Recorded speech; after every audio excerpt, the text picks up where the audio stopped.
Did you know that 68% of business opportunities are lost because of a negative first impression? A half-hearted greeting can close doors you didn't even know existed. But today, you're going to hear the story of someone who changed everything with a simple "good morning" and discovered that success starts with a smile. Next, listen closely to Tito's message.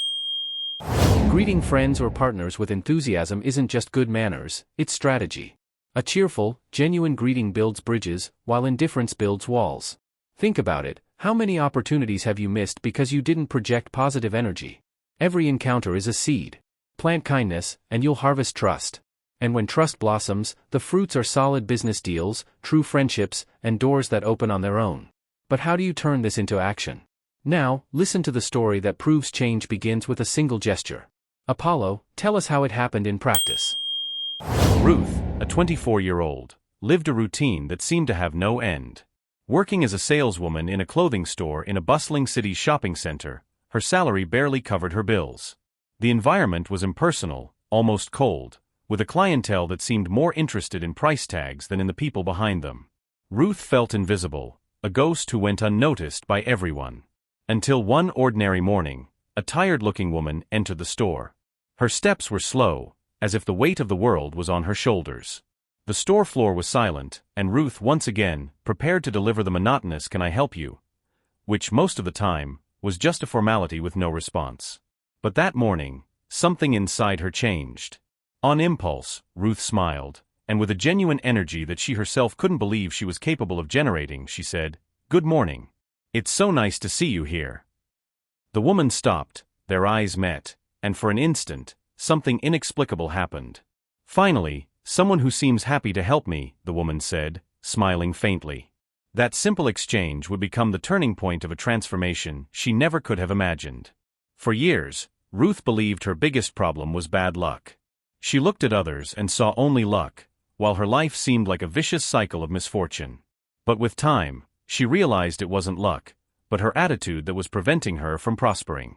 She constantly complained about customers, the exhausting hours, and the lack of motivation, but her energy reflected exactly what she attracted: apathetic, indifferent customers.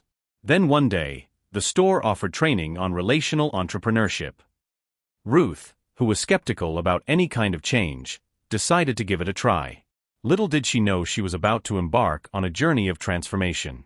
She challenged herself. For 1 week, she would greet everyone with genuine enthusiasm. In the first few days, the change was difficult. Forced smiles and rehearsed words seemed to have no effect. But the woman returned to the store, and the third time they met, the woman asked to talk with her outside the store. Ruth excused herself and went out with the woman. They spent long hours talking and getting to know each other. After some time, this time, she didn't come to buy, but to offer something that would change Ruth's life forever. "I like you," the woman said. "I want you to come work with me. I have a small network of boutiques, and I need someone with your energy." Ruth's life would never be the same. The partnership with the woman turned into an opportunity Ruth never imagined, and she dedicated herself to it with determination. She not only became part of the world of entrepreneurship, but also a mentor. Together, they created a sales course focused on young people in the community, teaching not only sales techniques, but how to build genuine and lasting relationships with customers. Ruth realized that the simple act of greeting someone with enthusiasm was much more than a polite phrase. It was a bridge, an invitation to something greater. Her students, who were once shy and hesitant, started applying this lesson in their own businesses. John, one of her students who sold handmade accessories, had his best sales month ever, tripling what he normally made. Mary, another student, managed to attract an investor for her workshop, and what had seemed like a distant dream became a reality. However, not everything was smooth. A local competitor, fearing the impact of Ruth's new project, spread malicious rumors, trying to destroy the project's credibility. Ruth was devastated. Her initial impulse was to defend herself, to retaliate. But something in her heart made her reflect. She thought about what she had learned about human connections and decided to act with integrity and let time prove itself.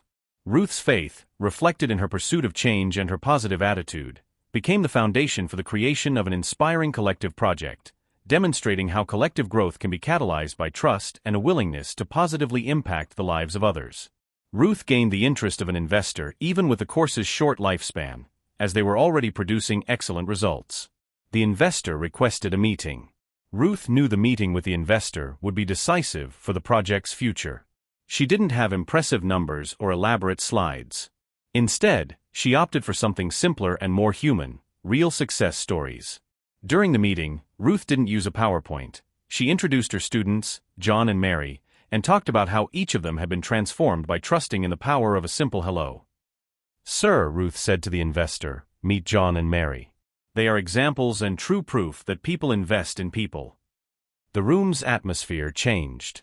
The investor, who had been skeptical, saw the passion and credibility in the young people's eyes, and upon hearing their stories and many others like them, became so enthusiastic about what was presented that he felt he had no other option but to support the project.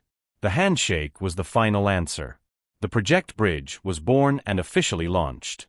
Today, Ruth leads Project Bridge, which has already trained over 200 entrepreneurs.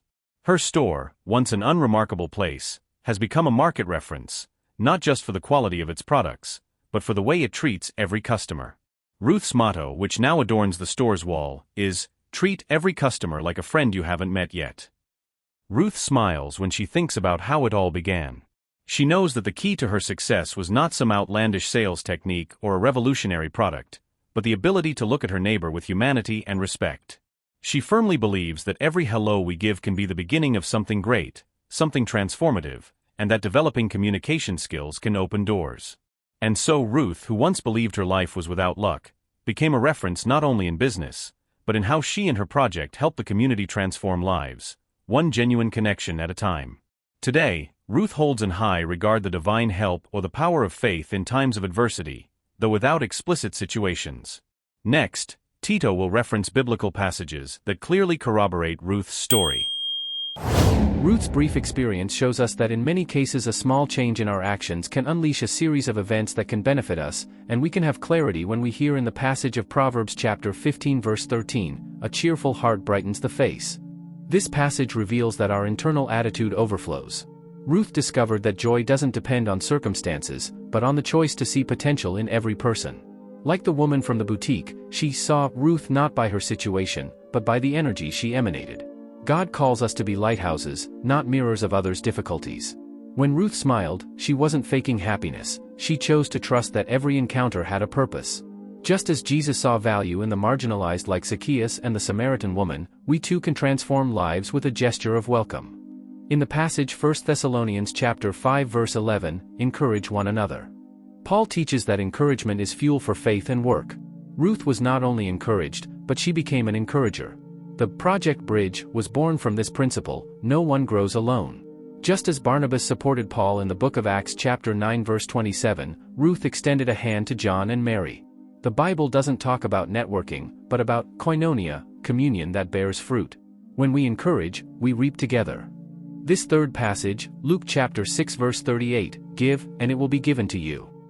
Jesus talks about generosity, but also about natural reciprocity. Ruth gave sincere attention and received opportunities. It's not magic, it's a spiritual law. Like a farmer who plants wheat and doesn't expect to harvest corn, those who sow kindness harvest lasting relationships. The competitor who tried to sabotage her? Today he's a partner. Goodness triumphs over evil, as it is said in Romans chapter 12 verse 21. But, how do you apply this when discouragement knocks on the door? Apollo, next, will talk about the strength of persistence with purpose. Ruth had no resources, but she had two valuable currencies: authenticity and the courage to change.